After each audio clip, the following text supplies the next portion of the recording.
Mélodie Madar. Bonjour Laurent. Merci d'être là avec nous aujourd'hui à Genève, sur la scène du Théâtre du Léman. Avec plaisir, merci de me recevoir. On va découvrir un petit peu aujourd'hui votre start-up. Ça s'appelle encore une start-up à ce stade de développement, je ne sais pas. Ouais, c'est vrai que c'est une question qu'on nous pose souvent et peu de personnes ont la réponse pour savoir qu'est-ce qu'une start-up et qu'est-ce qui n'est pas. Je pense que la start-up c'est plus une philosophie de vie et d'organisation, donc oui, on a encore une start-up, je pense. Une jeune pousse en français. Ça s'appelle les éclaireuses. Pour les gens qui ne connaissent pas, qu'est-ce que c'est les éclaireuses? Alors les éclaireuses, c'est le média social leader en France sur les jeunes femmes milléniales. Donc on est vraiment un média qui aborde toutes les thématiques féminines. Ça passe de la mode, de la beauté, au lifestyle, à la food, au sport. Et le but, c'est voilà, d'inspirer nos lectrices au quotidien. Les éclaireuses, vous avez démarré quand cette aventure? Alors on a démarré ça en 2014, en juin 2014, donc ça va faire à peu près 3 ans et demi. Et ça allait assez rapidement, donc on est assez contente. Et alors vous avez une cible qui est très très bien définie. Oui, on s'adresse vraiment aux 18-35 ans, donc c'est ce qu'on appelle aujourd'hui les millénials. Donc c'est les jeunes femmes ultra connectées qui sont vraiment des social natives et qui ont grandi avec Internet. Et il fallait qu'elles trouvent un média qui leur ressemble et c'est comme ça que le média Les Éclaireuses est né. Et vous êtes dans le monde francophone, vous faites aussi anglophone. J'essaie de comprendre un peu la taille de votre audience potentielle. On parle de combien de femmes milléniales dans le monde qui sont concernées, que vous ciblez avec les éclaireuses? Alors nous aujourd'hui on est uniquement sur la France. Pourquoi pas? C'est vrai que c'est une question qu'on nous pose souvent si on va s'étendre à l'étranger. Évidemment qu'on y pense, mais c'est vrai qu'on a beaucoup de choses encore à consolider en France. Et aujourd'hui les éclaireuses, en quelques chiffres, c'est 8 millions de visites par mois sur notre site web. On a plus de 4,5 millions de followers sur les réseaux sociaux. On a aussi les communautés beauté et Healthy les plus puissantes de France aujourd'hui. Et voilà, c'est à peu près tout. Combien de vues par mois à peu près? Combien d'interactions entre les éclaireuses et le public? C'est ça. Alors aujourd'hui, on a environ 350 millions de vues par mois sur les réseaux sociaux. Donc ça veut dire que vous avez des clientes qui sont très actives, qui reviennent beaucoup? Beaucoup, oui. Exactement. C'est toutes les interactions sur les réseaux sociaux par mois. Et alors vous visez la France, mais bien évidemment, il n'y a pas que des Françaises qui viennent. Vous touchez aussi les autres pays francophones, j'imagine, la Suisse, la Belgique, le Canada. On cible d'autres pays francophones, mais c'est vrai que notre cœur de cible aujourd'hui est la France. Et d'ailleurs, c'est aussi un de nos atouts, c'est que 90% de nos jeunes femmes sont françaises, ce qui est très peu le cas pour d'autres médias. Ce qui permet aujourd'hui, quand les marques veulent communiquer sur des Françaises, elles savent qu'il faut venir sur les éclaireuses. Vous avez un public qui est très homogène, très intéressant pour les annonceurs.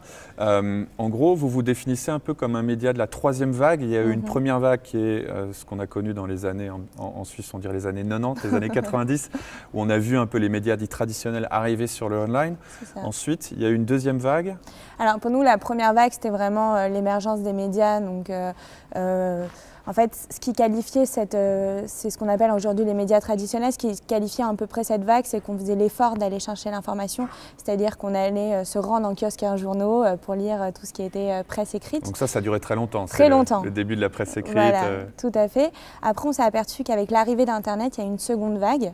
Et c'est là que beaucoup de groupes médias sont nés, mais on fondait un peu... le mode de consommation était le même, c'est-à-dire qu'on faisait l'effort d'aller chercher l'information, sauf qu'au lieu d'aller le chercher en kiosque, on allait faire notre recherche sur Internet. Donc beaucoup de grands groupes médias sont nés avec cette vague-là. Et c'est ce qu'on appelle aujourd'hui des groupes qui sont SEO ou Google friendly, c'est-à-dire qui ont créé vraiment leur communauté et leur audience grâce aux requêtes Google. Et aujourd'hui, en tout cas il y a quelques années maintenant, il y a eu cette vague du social. Et là, le mode de consommation a complètement changé. On appelle vraiment ça une révolution historique de la consommation des médias. Et c'est vrai qu'aujourd'hui, on ne fait plus l'effort d'aller chercher l'information et on attend que l'information vienne à nous.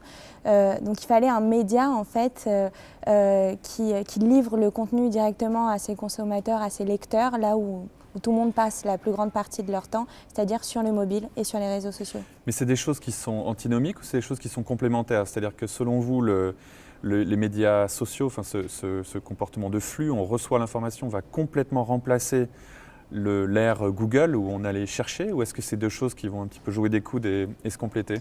Aujourd'hui, je pense qu'on est vraiment on reçoit plein d'informations constamment, donc c'est difficile de trier. C'est d'ailleurs très difficile de capter l'attention des gens en général et particulièrement les jeunes aujourd'hui.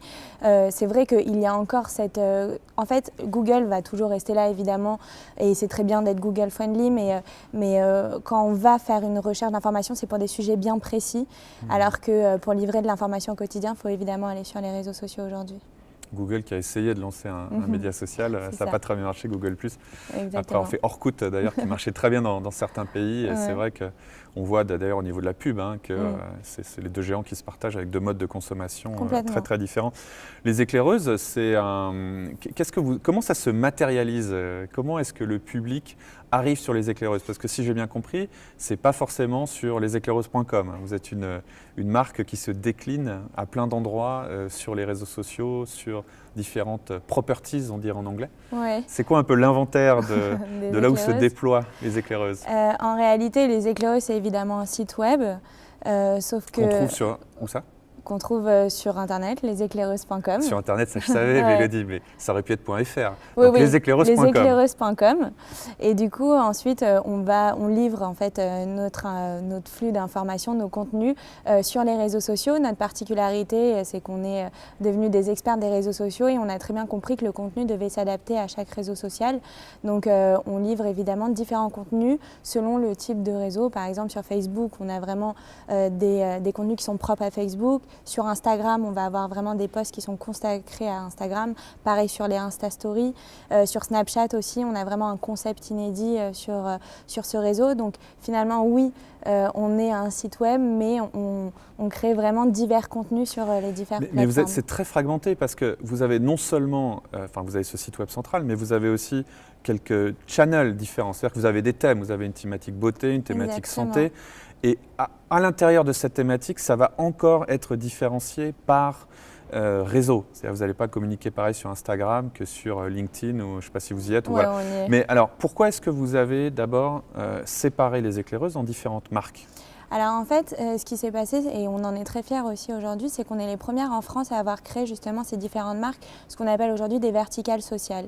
Qui s'appellent comment, juste pour que... Alors les éclaireuses beauté, les éclaireuses Elsie et les éclaireuses. En réalité, on a créé notre site Les Éclaireuses avec sa verticale sociale sur Facebook qui s'appelait Les Éclaireuses. Et quelle était la logique de séparer les différentes verticales? Très vite, en fait, quand on a créé Les Éclaireuses, on s'est aperçu qu'on a voulu aller étape par étape. On parlait d'un sujet, après on a essayé d'élargir nos thématiques en élargissant un peu les différents contenus qu'on postait. Et on a vu vraiment une interaction folle sur l'univers de la beauté. Et on s'est aperçu que vraiment, les jeunes femmes qui étaient fans de beauté l'étaient vraiment accros et en demandaient toujours plus. Donc on s'est dit, on tient quelque chose, pourquoi pas créer une verticale sociale qui s'appellerait les éclaireuses beauté et qui serait vraiment là pour parler à une cible bien précise et de sujets bien précis. Parce qu'on se rend compte que par exemple, si vous aviez mélangé les deux, les gens qui étaient intéressés par la santé ne réagiraient pas sur la beauté et l'inverse. Donc c'était ça, l'idée de vraiment... mettre une membrane autour d'une communauté pour pouvoir lui donner 100% ce qu'elle veut. C'est exactement ça. Le but, c'est vraiment d'être toujours là au bon moment et de livrer l'information à la bonne personne. Donc, quand on a lancé les éclaireuses beauté, on a vu un engouement exceptionnel. D'ailleurs, aujourd'hui, on est la communauté beauté la plus puissante de France. Et très vite, je crois 2 ou 3 mois après, on s'est dit qu'il faut absolument renouveler l'expérience parce qu'on a vu encore ce même engouement autour de la thématique bien-être, c'est-à-dire tout ce qui est food, sport, voyage, santé. Et on a créé 3 mois après les éclaireuses Elsie, qui est aujourd'hui la communauté bien-être la plus puissante de France également. Et du coup, dans les communautés établies, des fois, vous allez tester des sujets et si vous sentez qu'il y a un engouement sur un sujet, vous allez le sortir comme une verticale supplémentaire. C'est un peu ça la logique? C'est un peu ça la logique. Et d'ailleurs, c'est vrai que quand on lance notre société ou quand on a une idée, on a envie d'aller très très vite, lancer absolument toutes les idées qu'on a envie de lancer. On lance à peu près tout et puis on voit si ça marche. Nous, c'est avec l'émergence des réseaux sociaux, tout est devenu inversé, c'est-à-dire qu'aujourd'hui, grâce à Facebook et aux réseaux sociaux, on a vraiment l'opportunité de toucher des millions de personnes instantanément. Donc plutôt que d'avoir une idée et y aller à fond et de voir si ça prend, on fait l'effet inverse, on teste, on lance un contenu, on voit si ça prend et si on voit vraiment qu'il y a de l'engouement autour d'une thématique, on va la lancer. Et c'est ça toute la la C'est une façon de penser complètement différente. C'est-à-dire vous essayez des choses et c'est le public qui vous dit ça nous intéresse. Et à ce moment-là, et seulement à ce moment-là, vous investissez. Alors que la mentalité des marques, c'est plutôt de préparer un truc parfait, de mettre un énorme budget, de tout faire. Mais moi, aujourd'hui, j'ai des amis qui sont voilà, des créateurs, etc. Donc, je leur ai conseillé un peu cette idée-là.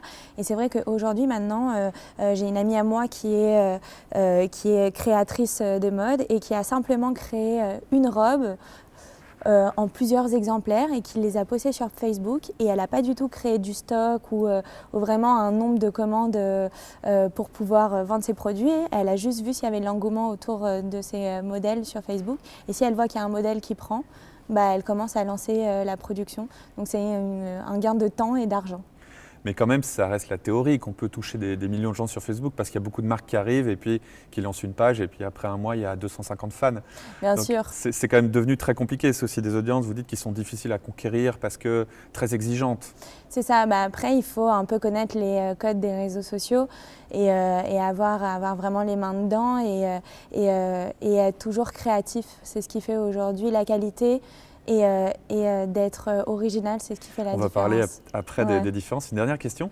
Ça m'intéresse beaucoup de vous entendre sur la spécificité de chacun des canaux. Parce que la vieille mentalité, quand vous n'avez pas connu ça, vous êtes trop jeune, mais les vieux comme moi, quand les réseaux sociaux sont arrivés, on avait cette idée qu'une entreprise allait pouvoir prendre le même message et avec un outil magique, aller le cross-poster, on appelait ça, sur Twitter, sur LinkedIn, sur Facebook. Et déjà, il y a de plus en plus de plateformes, des plateformes qui sont très visuelles, par exemple Snap qui est vertical, alors qu'on vient plutôt d'un monde paysage pour les photos. Aujourd'hui, si vous prenez les différents médias sur lesquels vous êtes, quelle spécificité vous avez remarqué? C'est-à-dire, qu'est-ce qui marche où? Si par exemple on commence par Facebook, qu'est-ce qui marche sur Facebook? Alors aujourd'hui sur Facebook, ce qui marche, c'est vraiment le contenu.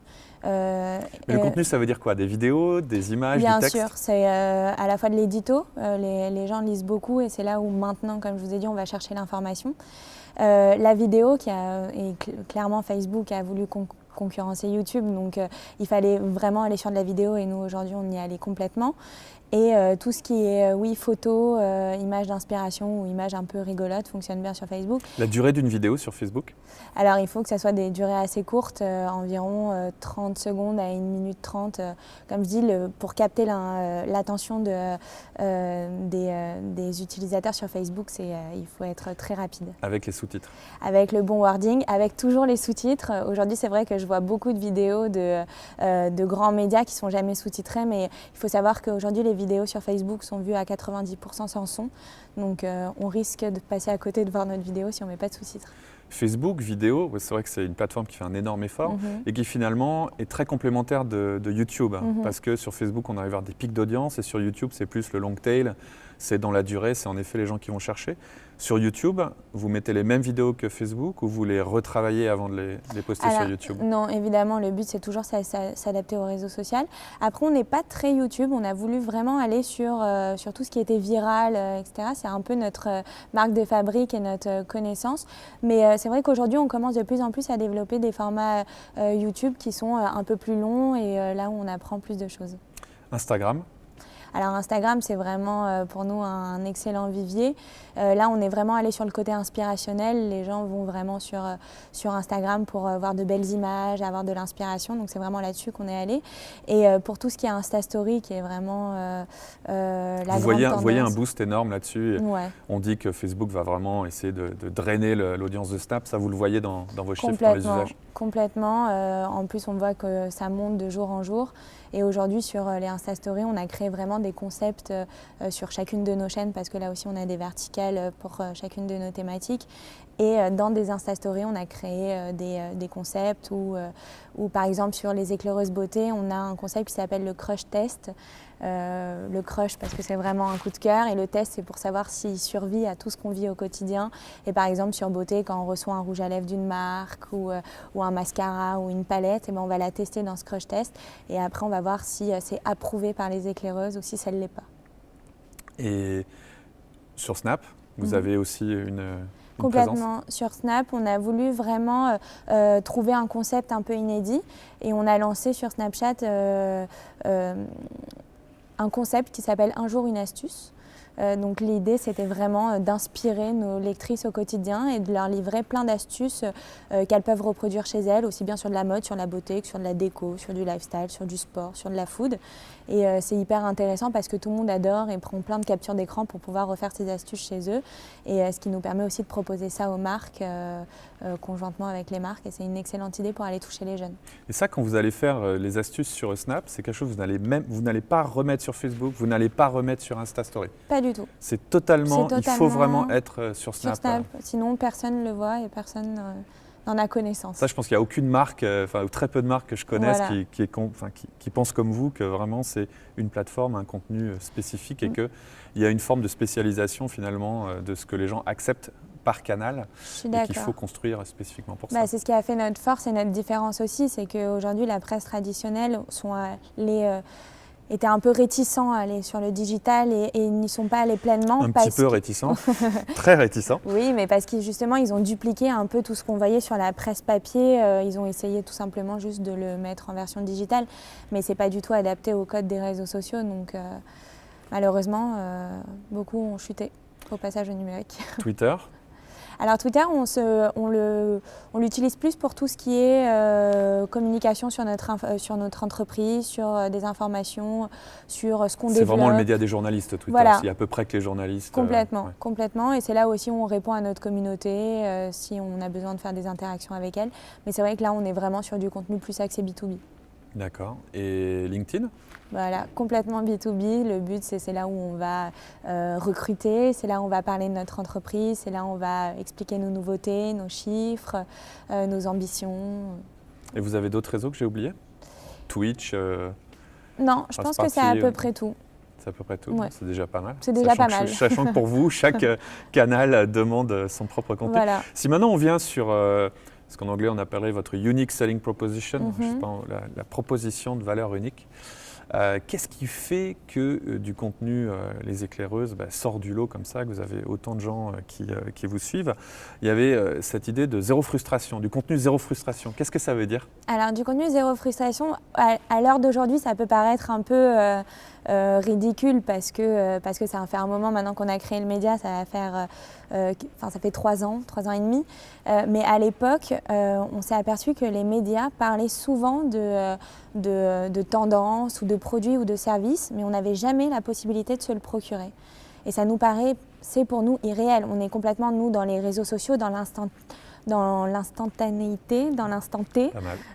Voilà. La livraison Amazon qui livre maintenant voilà, en 1 heure. Complètement. Ou choses, ouais. Donc c'était pour nous impensable de parler d'un produit et pas pouvoir se le procurer en un clic. Donc ce qui a fait aussi la particularité des éclaireuses, c'est qu'on voulait être vraiment un média zéro frustration, c'est-à-dire que quand on parle de quelque chose, on ne va pas vous parler de quelque chose qui va se passer en 2040, que vous pourrez peut-être acheter et avoir cette paire de chaussures en 2040 parce que c'est le sujet de la Fashion Week dans 20 ans. Non, le but c'était vraiment de pouvoir se procurer les produits qu'on a envie, dont on parle et qu'on a envie de voir. Pas comme sur les magazines papier où on voyait un produit qui nous plaisait et qu'on déchirait la petite feuille, puis on se rendait dans la boutique désespérément avec notre petite feuille pour retrouver le produit en question. Vous êtes vraiment la génération Netflix. Vous n'avez pas connu les zones de DVD, par exemple. On savait que les Américains avaient le droit de regarder un truc, mais pas nous en Europe, parce qu'on était zone 2, ils étaient zone 1. Un autre facteur, c'est la proximité. Oui, alors ça, c'est vraiment ce qui fait aussi notre particularité, c'est que nous, on a vraiment créé une proximité avec notre lectorat. C'est-à-dire qu'on voulait vraiment parler à nos lectrices avec un ton jeune, fun, divertissant et vraiment proche. On a vraiment l'impression, quand on se rend sur les éclaireuses, que c'est des copines qui vous parlent en fait. Le but, c'était pas du tout de créer un média élitiste avec une barrière quand on lit les articles. Ou avec des gens qui sont irréels. Voilà, où on a l'impression que c'est un peu une élite parisienne ou quelque chose comme ça. Non, le but, c'était vraiment de se dire, nous, on est des millénials comme vous, on est des jeunes femmes comme vous, on a les mêmes problèmes que vous, et puis on va se parler entre nous comme on parle à une amie. Et ça, du coup, cette capacité de s'identifier aux gens qui sont de l'autre côté de l'écran, ça amène plus de partage, par exemple. Ça crée un pouvoir de prescription. Complètement. Déjà, ça nous a vraiment, on a vraiment un pouvoir de prescription. Vraiment, les éclaireuses, je dirais que c'est c'est à mi-chemin entre le média et l'influenceur, c'est-à-dire qu'évidemment on a un média, c'est vraiment une rédaction qui crée des contenus, mais par contre on a vraiment un pouvoir de prescription, c'est-à-dire qu'on a ce rôle de conseiller où elles nous font vraiment confiance et quand on leur dit d'aller dans tel ou tel événement, d'essayer tel ou tel service ou d'acheter tel ou tel produit, elles nous font confiance justement parce qu'on a ce lien de proximité avec elles. Et c'est toujours du contenu qui est divertissant, qui est positif. C'est ça, le but. Ce qui est l'inverse de pas mal de médias, où on a l'impression justement qu'il y a un peu un cercle vicieux dans le monde des médias, qui est plus il y a des problèmes dans le monde, plus il y aura d'audience chez eux. Vous êtes complètement à l'opposé. Nous, le but, c'était vraiment de créer un média fun, inspirant, la bonne dose d'humour qui nous fait du bien au quotidien. Donc, on ne part pas de sujets anxiogènes.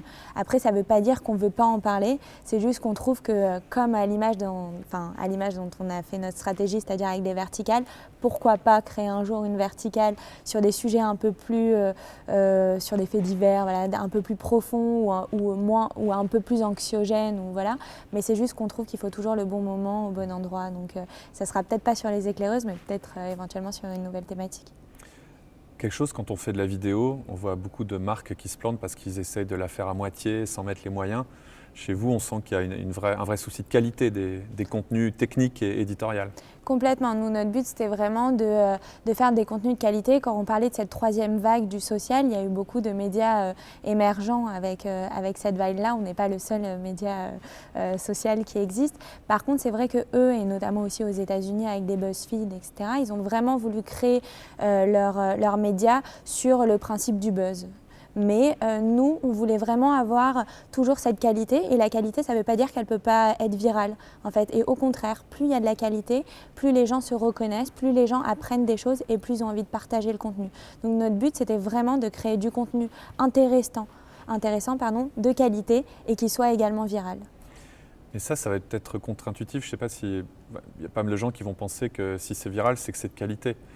Et vous, ce que vous dites, c'est que des fois, il y a des choses virales, mais qui ne vont pas être intéressantes parce que ça va être une espèce de blague, on n'en ressort pas grandi, on n'apprend rien. Ouais. C'est ça la différence. Et donc, qu'est-ce que c'est un contenu de qualité? Alors, est-ce que des fois, vous avez quelque chose que vous adorez, mais qui n'a pas marché vis-à-vis de votre audience, il n'y a pas beaucoup de vues, et vous êtes quand même contente? Comment est-ce que vous mesurez le succès de votre contenu? Si ce n'est pas un focus sur le buzz et donc le nombre de clics, le nombre de vues. Bien sûr. Non, en réalité, nous aussi, on adore parler de sujets légers et fun. C'est ce qui fait aussi l'ADN des éclaireuses. Mais par contre, c'est vrai qu'un sujet de qualité, c'est pas forcément un sujet sur quelque chose qui nous grandit, mais c'est plus sur un créateur d'émotions. Je dirais que ce qui est partagé sur les réseaux sociaux, c'est ce qui nous procure une émotion. L'émotion, ça peut être parce qu'on a rigolé.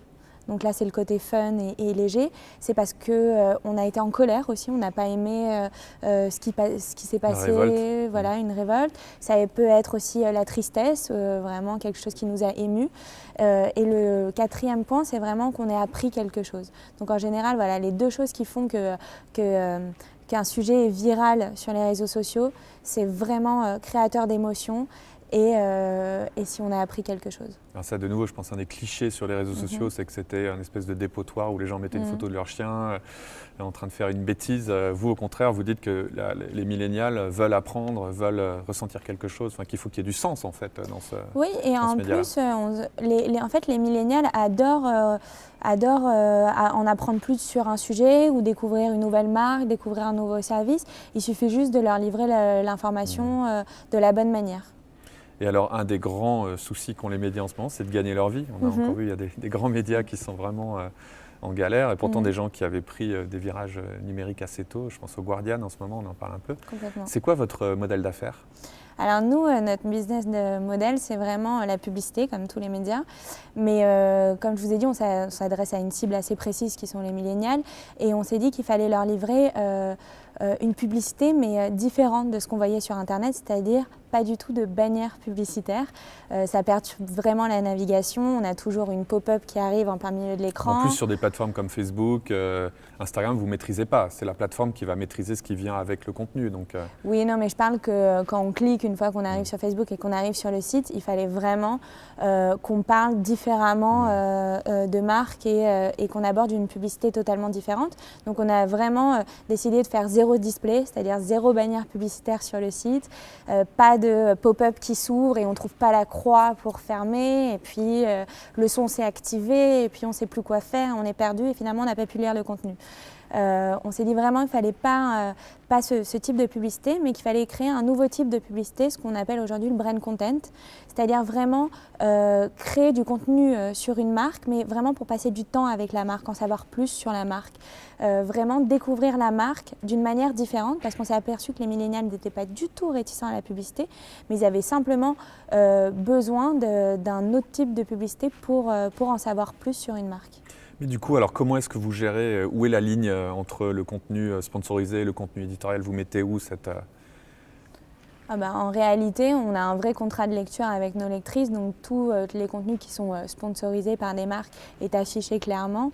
Et nous, au quotidien, on écrit du contenu sur les marques. Et d'ailleurs, c'est quand je disais qu'on est un média zéro frustration, quand on est passé à l'étape de monétiser le média, ça ne s'est pas vu ni ressenti parce que depuis toujours, on parle de marques et de produits et de services et de films et de tout ce que vous voulez de manière vraiment spontanée.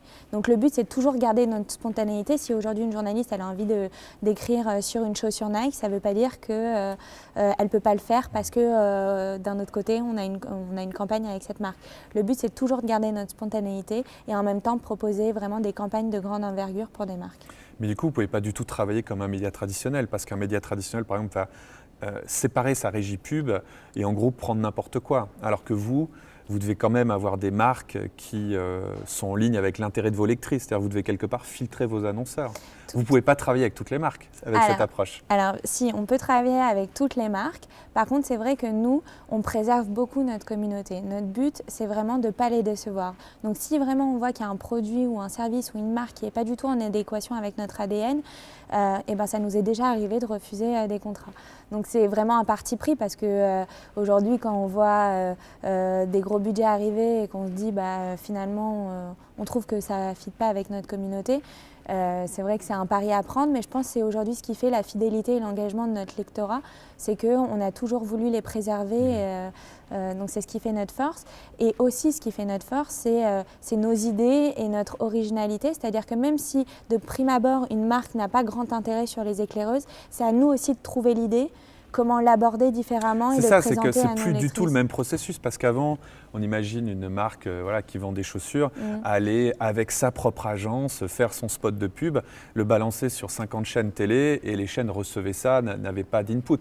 Vous, la pub que vous faites, si j'ai bien compris, ça va être quelque chose de forcément collaboratif. Vous allez devoir vous asseoir avec la marque, leur dire on a envie, ça nous intéresse chez vous, on peut dire ça. Et donc vous êtes obligé de préserver l'intérêt de vos lecteurs, lectrices et lecteurs d'un côté, donc de garder une obligation de pertinence, et c'est vous qui allez décider un peu de quoi on parle, par exemple, et en même temps les intérêts de la marque. Donc il y a un équilibre à trouver, mais c'est très différent du processus d'avant, où l'annonceur arrive chez vous puis vous dit affichez ça. Affichez ça complètement, et c'est ça qui fait aussi la force de nos contenus. L'idée, c'est vraiment un travail de collaboration entre la marque et nous, et de mélanger nos deux univers, et aussi d'utiliser toutes les statistiques dont on possède sur nos lectrices pour expliquer à la marque les meilleures façons de communiquer sur leurs produits ou leurs services. Mais du coup, les annonceurs aujourd'hui vont devoir quelque part vivre aussi cette spécialisation par canaux. C'est-à-dire qu'ils vont devoir consacrer une équipe créative à faire de la pub sur les éclaireuses, ils vont devoir mettre d'autres gens sur d'autres médias. C'est-à-dire qu'en tant qu'annonceur, aujourd'hui, on va devoir créer un contenu particulier pour toutes les plateformes sur lesquelles on veut faire de la pub? En réalité, nous, on le fait pour eux. Donc c'est sûr que quand ils viennent chez nous, c'est nous qui allons adapter le contenu sur chaque réseau social. Pourquoi? Parce que ça vous permet de garder la main sur la qualité? Complètement. Nous, on est vraiment... c'est notre image, c'est notre ADN, on sait comment parler à nos lectrices, mais la marque l'entend très bien parce que finalement, comme vous disiez, c'est qu'elle a des centaines de personnes qui travaillent pour elle, et puis si elle veut faire quelque chose qui lui ressemble, elle a qu'à aller dans son service marketing, ils vont faire quelque chose d'extraordinaire, et je n'en doute pas. Par contre, s'ils viennent sur les éclaireuses, c'est parce qu'ils recherchent aussi notre goût, notre style, notre ADN, et c'est ça qui est intéressant, c'est de mélanger deux univers en fait, et c'est ça qui rend une campagne vraiment qui fonctionne très bien. Est-ce que c'est déjà arrivé qu'une marque collaborent avec vous et ensuite prennent ce que vous avez fait ensemble et la mettent sur ses propres réseaux. Ouais. C'est très souvent. C'est que vous les poussez quand même, j'imagine. Elles en ressortent grandis. En réalité, grandis. Oui, bien sûr. Mais comme on est vraiment créateur de contenu, le but c'est aussi que la marque puisse s'en servir pour elle. Donc évidemment. C'est intéressant. Donc vous êtes un média, vous êtes un co-créateur. C'est ça. On peut être aussi une agence de publicité, de créa. Il y a vraiment des frontières qui ont bougé dans ce monde-là. C'est très intéressant. Mélodie, une question qui m'intéresse beaucoup, c'est qu'est-ce que font de faux tous ces médias qu'on voit arriver sur le online d'avant Internet, les gens qui ont migré ou même cette première génération de médias digital native. Pourquoi est-ce qu'ils n'arrivent pas à gagner de l'argent? Qu'est-ce qu'ils font faux? Alors à mon avis, c'est qu'ils ont été très réticents à aller sur les réseaux sociaux. Aujourd'hui, une question qu'on nous pose assez souvent, c'est de savoir si on n'a pas peur de Facebook. C'est la question qu'on me pose assez souvent, ce qui peut être logique en vrai, c'est-à-dire qu'on dépend énormément de Facebook. Mais aujourd'hui, il y a deux façons de voir les choses. Soit on décide de voir Facebook comme un ennemi et on décide d'y aller à reculons, soit on décide de voir Facebook comme un atout, un allié, quelque chose d'exceptionnel qui nous permet de toucher des gens assez rapidement. Et évidemment, nous, c'est ce qu'on on a pris Facebook comme une opportunité et on y allait pleinement. Aujourd'hui, les marques ont vraiment eu du mal et les médias à aller sur cette plateforme-là. Et aujourd'hui, ils se rendent compte de l'importance des réseaux sociaux. Le problème, c'est que beaucoup d'autres personnes ont pris de l'avance et qu'il va falloir un peu se rattraper. Mais est-ce qu'un des problèmes, c'est justement pas que toutes ces organisations qui ont du mal partent de leurs propres besoins? C'est-à-dire, moi j'ai toujours parlé de ça, mon positionnement c'est ça, je suis un grand média national et donc je parle de ça. Et vous en fait, vous avez fait exactement le chemin inverse, vous êtes parti du besoin des gens et vous avez construit le média à partir de là. Complètement. Et d'ailleurs, une petite anecdote, c'est que quand on a créé le média, on avait comme une idée bien en tête où on disait on va parler, je sais pas, de stars, de choses qui font un peu rêver. Et au fur et à mesure qu'on a vu notre communauté grandir, on s'est dit on a besoin un peu de connaître leur avis. Donc ce qu'on a fait, c'est qu'on leur a envoyé un message une par une et puis on leur a demandé leur numéro de téléphone. Et mon associé et moi, on a appelé environ 300 jeunes femmes en leur demandant quels étaient leurs besoins, leurs attentes. Et finalement, c'est elles qui nous ont aidés à créer notre média parce qu'elles nous ont donné plein d'idées et elles nous ont expliqué que par exemple, d'avoir une photo de star, peu importe pour elles, du moment qu'elles voyaient même une femme dans la rue habillée un peu d'une manière élégante et tendance, peu importe que ce soit une star ou que ce soit une jeune femme dans la rue. Donc finalement, c'est elles qui nous ont aidés à faire notre média. Et aujourd'hui, c'est ce qui vous a amené vers plus de proximité, par exemple. Complètement, et c'est aussi elles maintenant aujourd'hui qui créent nos contenus parce qu'aujourd'hui on reçoit des centaines de messages par jour et de commentaires et on analyse tout. Il y a vraiment une personne dédiée chez nous qui répond à tous ces messages et finalement, quoi de plus beau que de répondre à leurs messages par des articles ou par du contenu. Vous avez vraiment une façon de... J'ai l'impression que vous avez deux canaux pour mesurer ce qui se passe dans votre entreprise. Il y a un canal très qualitatif, c'est-à-dire du feedback direct, des gens qui vous donnent leur avis. Et à l'inverse, vous avez vraiment des chiffres, des vues, des datas. On a beaucoup de data et aujourd'hui, on est capable de dire énormément de choses sur la cible milléniale. Par exemple, quand aujourd'hui on travaille avec une marque et qu'on veut faire un tuto beauté, par exemple, il faut se dire que le maquillage qui est adopté dans ce tuto beauté n'est pas anodin. C'est un des maquillages qui fonctionne le mieux chez nous en fonction des statistiques. Aujourd'hui, je suis capable de vous dire sur une image quel degré de contraste ou de luminosité fonctionne le mieux sur les réseaux sociaux. Aujourd'hui, on est capable de vous dire pourquoi une jeune femme achète telle basket et pas tel produit, pourquoi il l'achète en rouge et pas en bleu. Pourquoi c'est mieux de poster à telle ou telle heure plutôt qu'une autre. Donc vraiment, c'est toutes ces données qui nous permettent aujourd'hui à nous de donner vraiment ce que recherche notre communauté, de leur livrer le bon contenu et en même temps d'utiliser toutes ces informations pour les marques et pour créer vraiment des campagnes qui fonctionnent. Parce que nous, notre but, c'est évidemment, certes, de créer des très belles campagnes pour les marques, mais si on crée une très belle campagne et qu'elle n'est pas vue, c'est bien dommage. Donc nous, le but, c'est de créer des campagnes de qualité, mais aussi qui fonctionnent. Je pense que quelqu'un qui se ferait l'avocat du diable dirait que le rôle d'un média, c'est aussi des fois de parler aux gens de ce qu'ils ne veulent pas entendre. Comment est-ce que vous gérez ça, vous ? Nous, de toute façon, on a vraiment une équipe de journalistes et de millénials qui jugent d'elles-mêmes si le contenu est pertinent. Donc si une journaliste aujourd'hui décide que ce contenu est pertinent, de toute façon, grâce aux réseaux sociaux, autant le tester et peut-être qu'on a des bonnes surprises et on en a plein. Parfois, on se dit que ça ne va pas les intéresser et finalement, on se rend compte que pas du tout, elles adorent ça et c'est là où aussi on affine nos contenus. On sent qu'il y a vraiment une forme d'empathie. Enfin, c'est vos clientes et vos clients qui ont raison. Et vous ne préjugez pas de ce qui va marcher. Alors que c'est vrai qu'un des grands problèmes que j'ai vu moi dans beaucoup d'entreprises, c'est un top manager quelque part, souvent un homme avec un ego assez grand qui va dire non, moi je sais ce que veulent les gens. Et vous essayez des choses et vous laissez le public vous guider vers ce qui marche. Je pense que ça revient un peu à la question du début. Je pense que c'est ça l'esprit start-up en fait. C'est qu'il faut sans cesse se réinventer.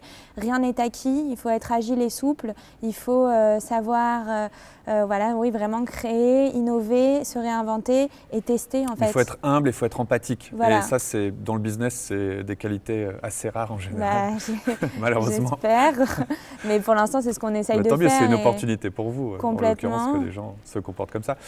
Une dernière question, Mélodie, c'est quel est l'avenir? Où est-ce que vous allez? Qu'est-ce qui va sortir bientôt des éclaireuses? Alors, plein de choses. Ce qu'il faut savoir, c'est, comme je vous ai dit, c'est que ça fait 3 ans et demi que les éclaireuses, qu'on a créé le média Les Éclaireuses. La première année, ça a été vraiment de construire la communauté. La deuxième année, ça a été de la monétiser. Justement avec ce qu'on a appelé le brand content, ce qui a été un succès parce qu'on a été rentable dès la première année de commercialisation, ce qui est assez rare pour un média et pour une start-up. Et la troisième année qui est aujourd'hui, c'est vraiment d'innover, de créer des nouvelles choses, des nouvelles sources de revenus.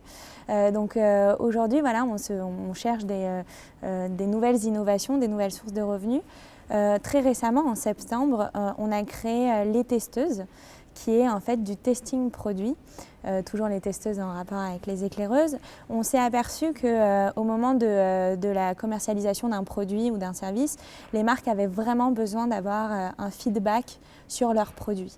Et finalement, elles avaient besoin de s'adresser à des jeunes femmes et on s'est dit mais c'est dommage, nous aujourd'hui on a vraiment des millions de jeunes femmes, donc pourquoi pas les faire tester auprès de notre communauté. Et pour notre communauté, c'est un énorme cadeau qu'on leur fait aujourd'hui, c'est-à-dire qu'elles peuvent tester en exclusivité des produits qui sont soit pas encore sortis, soit qui viennent d'être sortis, simplement en donnant leur avis en fait. Et aujourd'hui c'est exceptionnel pour les marques parce que finalement elles peuvent avoir très rapidement l'avis de centaines de jeunes femmes sur leurs produits et nous, nos lectrices, elles sont hyper contentes parce qu'elles ont vraiment des produits